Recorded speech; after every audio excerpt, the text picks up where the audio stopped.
ঠেলাঠেলি করে লাভ নাই বাপ, ঠেলাঠেলি করে।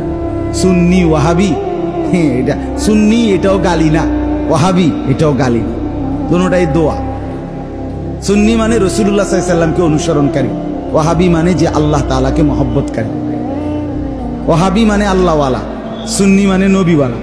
খালাস, তো একজন মুসলমান আমরা নবীওয়ালাও হওয়া চাই, আল্লাহওয়ালাও হওয়া চাই। কথা বুঝেন না? চলেন মিলেমিশে আমরা সবাই আল্লাহকেও ভালোবাসি, রসুলকেও ভালোবাসি, সাল্লাল্লাহু আলাইহি ওয়াসাল্লাম, নবীকেও ভালোবাসি, সবাই ভালোবাসি, সবাই ভালোবাসি। অতএব ধাক্কাধাক্কি করে লাভ, ঠেলাঠেলি করে লাভ, ঠেলাঠেলি করে আগায় না।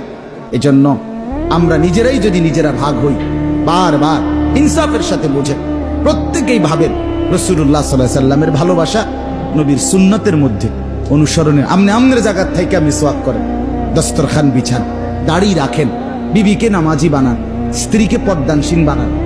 আমনের ফিরের কাছে থাকতেই আমনের ঘরের থেকে টেলিভিশনের আওয়াজ বন্ধ করেন, কোরআন শরীফ সহি শুদ্ধ করেন, জিকির করেন।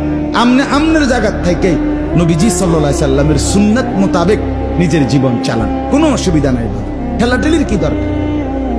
সবাই মিলে মিশে যেন আমরা জান্নাতি হতে পারি। আল্লাহ তৌফিক দান করেন।